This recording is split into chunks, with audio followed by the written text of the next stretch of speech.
Welcome back to the channel. If you're new to the channel, my name's Brad and I'm out here on our 20 acres in North Florida that we're developing into a homestead. For those of you that have land, you probably do a lot of string trimming. And one of the things that's frustrating about string trimming is, one, the string, and we'll talk about that later.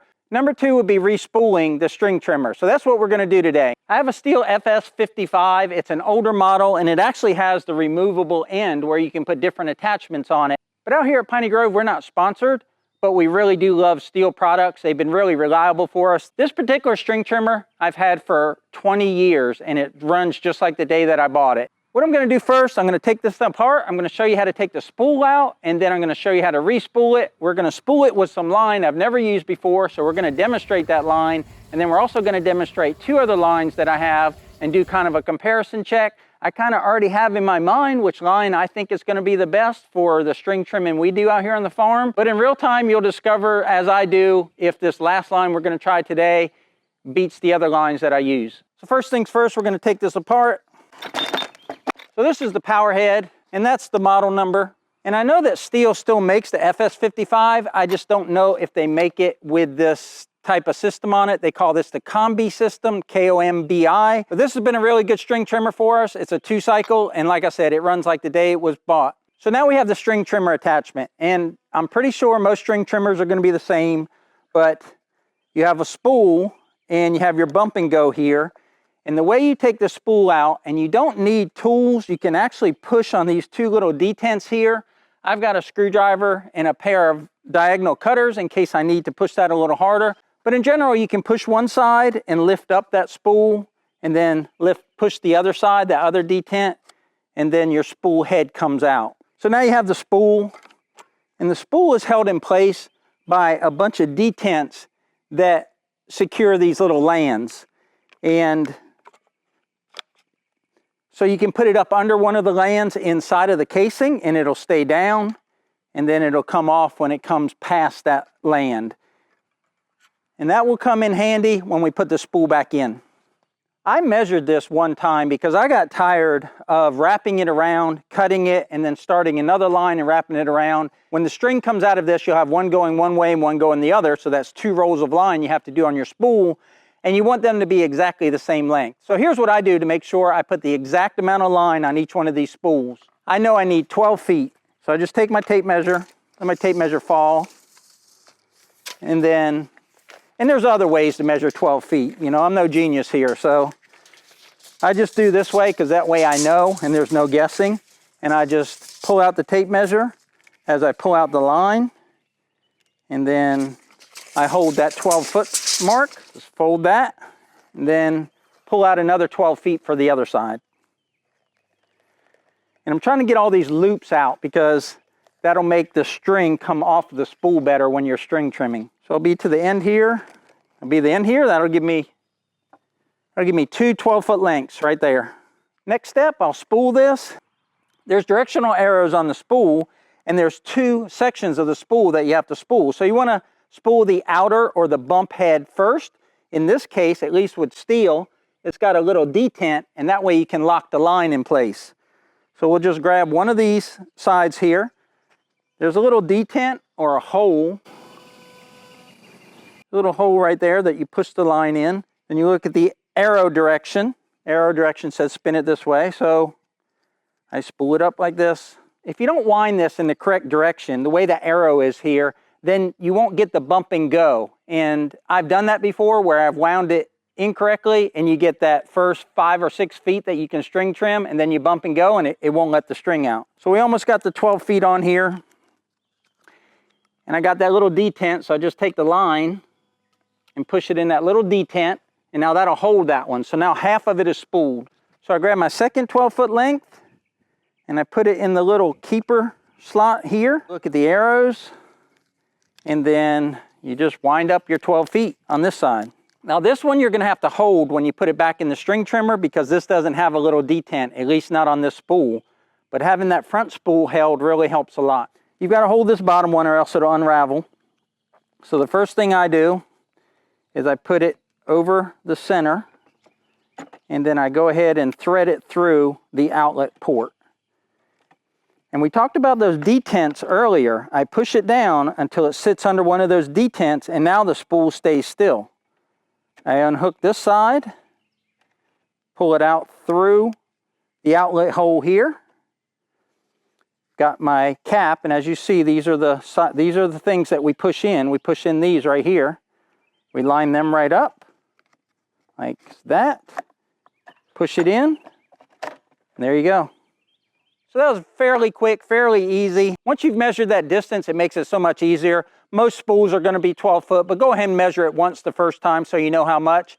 And then once you know how much it is, it's just a matter of winding it on there and putting as little tangles as possible. When you wind it, you want to kind of keep that line even so it doesn't overlap a bunch. It's going to overlap. You're not going to get it perfect, but the reason you don't want it to overlap is sometimes it'll heat up and get stuck inside the head and then break off inside of here, and then your bump and go won't work, and then you got to take it apart in the field. A lot of that is the way you wind it, but some of that is also string, and we'll talk about that when we demonstrate the string here in a second. I've had a lot of success with 5-sided string, and that's what this is. This is kind of imagine a star. So this is a star 5-sided string, and it cuts pretty good and it cuts evenly, but I've not used this particular brand of string, so I'm pretty excited to try it out. So let's do that now.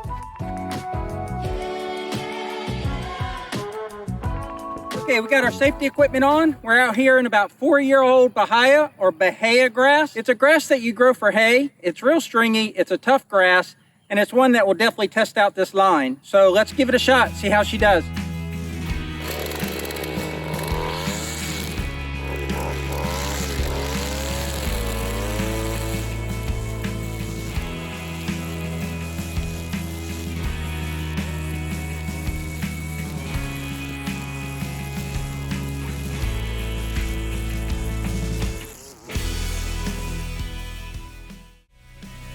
This is the Oregon Magnum Gator line.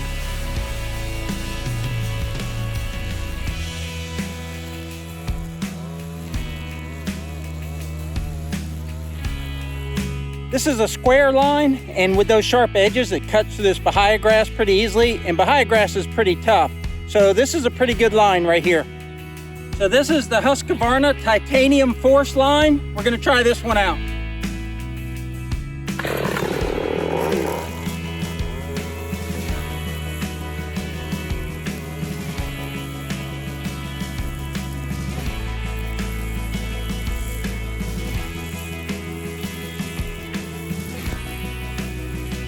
The Husqvarna Titanium Force line, it actually did better than I thought, and I've been using that for the last 2 fill-ups on my string trimmer, and I wasn't impressed with it. Now that I'm doing a comparison side by side within minutes of each other, I feel like this line might be as good as the Oregon Magnum Gator line, which is a square line. So let's start with the Oregon Magnum Gator line. Now this is the square line, and I bought a big roll of it. It's 685 feet of it because it was highly rated on Amazon.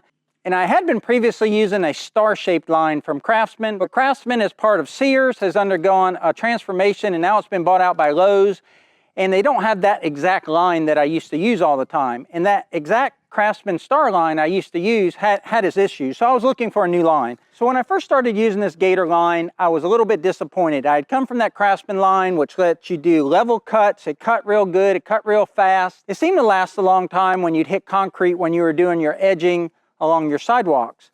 So when I switched to this Gator line, I wasn't initially impressed with it. So when the Gator line comes out, I feel like it doesn't really last that long, especially when it hits the concrete.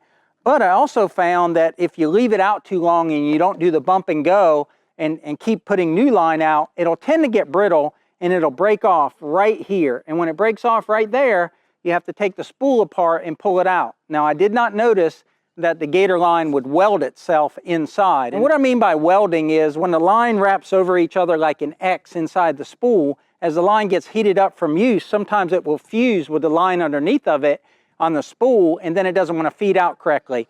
And I didn't find a feed problem with the Gator line. I recently bought this Husqvarna Titanium Force line.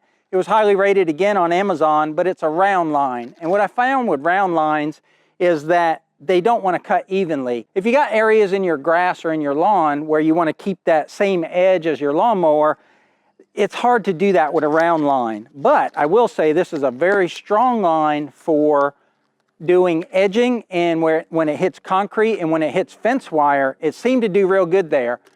I did about 8 hours of string trimming with this line last week on our front fence line, and what I found that it couldn't do was handle real thick grass against the fence.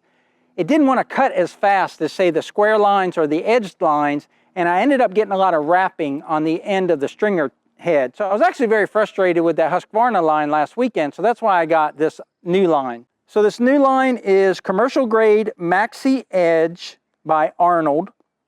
It is 200 feet and it's a 5-sided line. It's like a star, so it's not smooth and round, it's not square like the Gator line, it's got 5 edges to it. And you saw in the demonstration, it cut pretty good. Well, was I crazy impressed with it? I wasn't. I kind of was expecting it to cut a little better. I would say it cuts on par with the Gator line. So what I'll have to look at now is, does it weld itself? Because it seems to be thinner than the Gator line, even though it's the same size at 0.095. It seems to be maybe a little wispier than the Gator line, but only time will tell if it welds itself.